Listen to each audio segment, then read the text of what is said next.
This podcast is brought to you by Cintas, helping keep your automotive business looking great from showroom to service bay, with essentials like durable workwear, absorbent shop towels, and high-performance floor mats. Get ready for the workday at cintas.com/automotive. Welcome to Daily Drive for Thursday, April 2nd, 2026. I'm Kellen Walker in New York City. Today on the show, Genesis will expand its lineup by 2030. New vehicles are debuted at the New York International Auto Show, and first quarter results are coming in, and many automakers are posting weaker sales. Plus, Doug Bolduc, managing editor of Automotive News Europe, joins us to talk about the crisis racking the European auto industry and what it might mean for the U.S. There's still way too much capacity to build vehicles in Europe. Let's run through all the news you need to know to keep up in the auto industry. Genesis will have 22 total new vehicles and model variants by 2030. Hyundai CEO Jose Munoz said yesterday at the New York International Auto Show. The expansion is part of Hyundai's $26 billion investment into the U.S. by 2028. The automaker's goal is to domestically build 80% of the vehicles it sells in the U.S. by 2030. Genesis currently has 8 models on its U.S. website. Munoz did not give details about which segments the vehicles will be in or how many would be permutations of existing models. Many automakers posted weaker sales during the first quarter, including General Motors, Toyota, Honda, Nissan, Subaru, and BMW. Tough comparisons to a strong March 2025 when the prospect of U.S. tariffs pushed people to buy, contributed to the drop in sales. Severe winter weather and ongoing consumer concerns with new vehicle prices and operating costs, specifically rising gas prices, also drove declines. Stellantis is one of the few automakers that saw first quarter gains, with sales rising 4.1%. This is the third consecutive quarterly increase in U.S. sales for the automaker. And new vehicles are making their debut at the New York International Auto Show. Yesterday, Kia announced plans to bring the EV3 electric subcompact crossover to the U.S. later this year, and Hyundai unveiled the bolder concept of body-on-frame off-road capable SUV that will be built in the U.S. The EV3 follows Kia's EV6 and EV9. While the brand didn't disclose pricing, it said it will be its, quote, most attainable electric model when it goes on sale. The bolder concept is in the realm of the Ford Bronco, and Hyundai said the body-on-frame architecture will support a mid-size pickup expected in 2029. And those are today's headlines. You can find more details on all those stories at autonews.com. Coming up, Automotive News Europe's Doug Bolduc sits down with our own Jake Neer to talk about the European auto industry's crisis and what it signals for American automakers and dealers. That's next on Daily Drive. Are you a dealer creating a workplace culture your employees are proud to be part of? Applications are now open for the 2026 Automotive News Best Dealerships to Work For program. This isn't just an award, it's a chance to get real insight into what's working at your dealership and where you can improve. And we've expanded the categories this year, recognizing everything from technician experience and leadership development to AI enablement and employee retention. The registration deadline is April 17th. Find out more and apply at autonews.com. Your day-to-day is hectic. Don't waste time juggling vendors. Cintas helps keep your auto shop looking great from showroom to service bay. Get durable workwear from your team's favorite brands, absorbent shop towels to tackle oil and grease, and high-performance floor mats to help keep your lobby clean. All picked up, washed, and returned back to you with no upfront cost required. Get a single source partner to keep you firing on all cylinders. Visit cintas.com/automotive to get ready for the workday. Welcome back to Daily Drive. I'm Kellen Walker. Europe's auto industry is in crisis. Volkswagen is cutting 50,000 jobs, German suppliers like ZF are drowning in debt, and overcapacity is forcing painful restructuring across the continent. But what does this mean for U.S. automakers and dealers? Could we be facing similar challenges? Doug Bolduc is managing editor of Automotive News Europe. He spoke with our own Jake Neer about the scale of Europe's struggles, whether this is a cyclical downturn or a structural shift, and what lessons American auto executives should be learning right now. Jake reached Doug at his home office near Munich.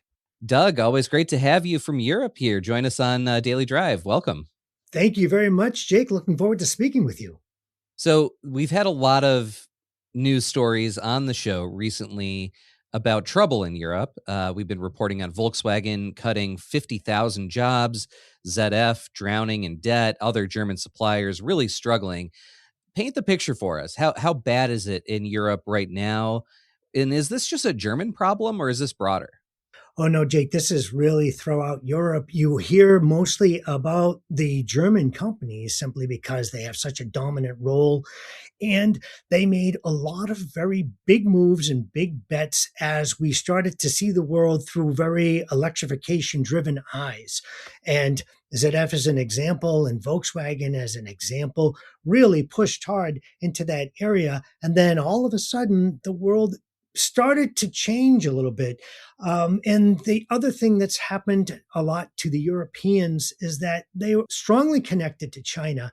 And that market has moved very quickly into electrification, but also with a emphasis towards the domestics. So the Europeans are really getting hit on multiple sides. And then you have the additional struggles here in Europe. You have very strong social consciousness. Okay. So that means the unions are extremely strong, and it's a co-determination situation in a lot of the German companies where the labor boards are actually having a role in discussions on who's going to get fired, how this whole thing is going to play out. It's not like you get the cardboard box and 2 minutes to get out as security escorts you to the door. Very, very different here because of the rules and how things work. So you have all of those challenges kind of coming together at one time, and that really leaves Europe a bit on its back foot. But the good thing about these companies is that they have been around for decades, if not centuries, and they have a very good track record of adjusting, adapting, swallowing that hard pill, and going forward. So would you say that this is more a sign of a cyclical downturn? We see cycles all the time in the auto industry, or is there a structural shift happening here? This is much bigger. It just feels stronger and harder than the cyclical shifts, simply because of such a large amount of transformation happening all at one time. The automotive industry is always a very difficult game, and the margins are extremely thin for all of the different players. But right now, with the electrification move, with the move to software-defined vehicles, with the challengers coming into the market, we have a lot of Chinese competitors coming into the European market. All of these things are happening at one time, and that is why this is different, and it will create some bigger changes. There's still way too much capacity to build vehicles in Europe. And even though we're going to see a number of those plants move to making defense-related things as the world, again, changes in a very dramatic fashion, some of those factories will be able to move into defense because, who's better at building large volumes of things than the automotive industry? They're fantastic at it, especially if they're heavy and complicated. But it is a big difference when you're filling a contract for 10,000 drones versus 2 million cars. Yeah. Now you've mentioned a lot of factors here. High energy costs, Chinese competition, EV transition challenges. U.S. auto companies are dealing with a lot of those, maybe on a smaller scale at this point, but still significant factors. And the possibility of Chinese competition coming in either through Canada or another way. I'm curious what you think. If you're a U.S. auto executive or a dealer right now, what are sort of the lessons or the trend lines that are most important for how these sort of factors could play here in the United States, learning from what's happening now in Europe? One of the pieces of advice that I would give them, and that we're seeing the Europeans kind of trying to catch up on, is get affordable cars back into the mix. Stop pushing all of this 50,000 minimum price level of vehicle, because the Chinese will destroy you. Okay, you want to give them 100% tariffs? We've got companies working in this market that are paying a 45% tariff and still able to sell for 5 to 10,000 euros less. So it is imperative. And I know it's not sexy. And a lot of times companies will, they're like, oh, well, people won't buy the cars and so on and so forth. There is that. But the problem is that this is really where the Chinese are going to excel. And so that is a place where I'd say start looking at affordability as being a very key factor to making yourself basically future-proof in the U.S. market. I want to zoom in a little bit on suppliers too. Many of the suppliers struggling in Europe, whether it's ZF, Continental, they're massive players here in the U.S. too. Should American dealers and automakers be concerned about their supply chains, and what kind of ripple effects should they be watching for? I think with the major tier one suppliers, they're probably going to be okay, simply because of the strength and the might and the position they have in the market. The real danger factor is whether they can protect their tier twos and their tier threes and their tier fours. There's so much more pressure on the entire automotive value chain to make sure that the parts are being sourced from the right places for the right prices without ethical or human rights violations, and so many factors that are involved in here. And the real risk factor is if the automakers aren't taking care of their tier ones, then they're not taking care of their tier twos and their tier threes. And then it's just a ripple effect right throughout, because we've seen that a few times when this no-name supplier that happens to create some pigment for the color black for a car gets knocked over, then the world goes upside down. And so this is where the real risk is. The bigger suppliers, they'll be okay, but the ones that are underneath them, they're going to need to be watched very closely. So I'm curious if there are any bright spots in any of these trends, anything that is, making you hopeful that, Europe will navigate out of this, or at least be able to weather the storm. Any bright spots?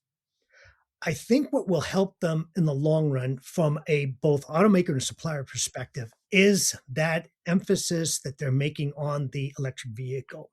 Because again, I've had a chance to drive quite a few of them in this market, a number of different brands. The vastly better technology and seamlessness of these vehicles is really stunning.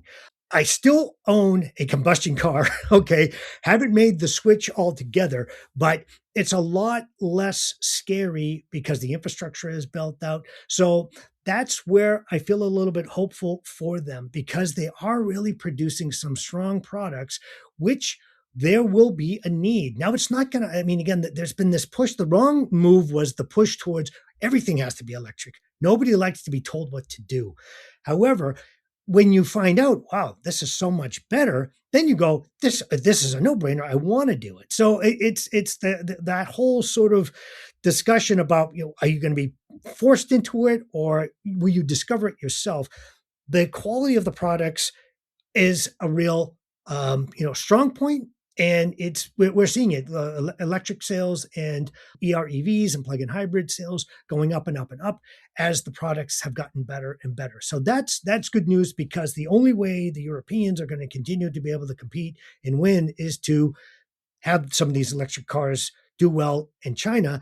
And if there is any move towards electrification in a giant market like the US, which is still absolutely crucial to these companies, if they have great products that can be impressive, at least you can give them a look.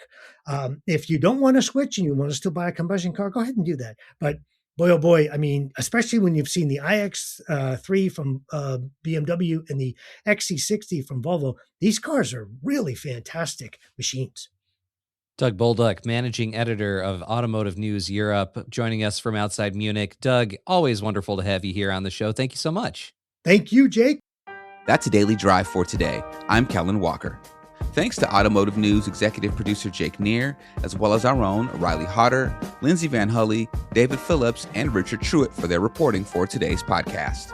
You can get the latest news on automakers' investments and expansions, vehicle debuts, first quarter results, and everything happening in the auto industry at autonews.com. We'd love to hear from you. Let us know what you think of the show and the topics we covered today. Send us an email at dailydrive@autonews.com or leave us a voicemail at 313-444-2774. And if you enjoy the podcast, remember to like, leave a review, and subscribe so you never miss an episode.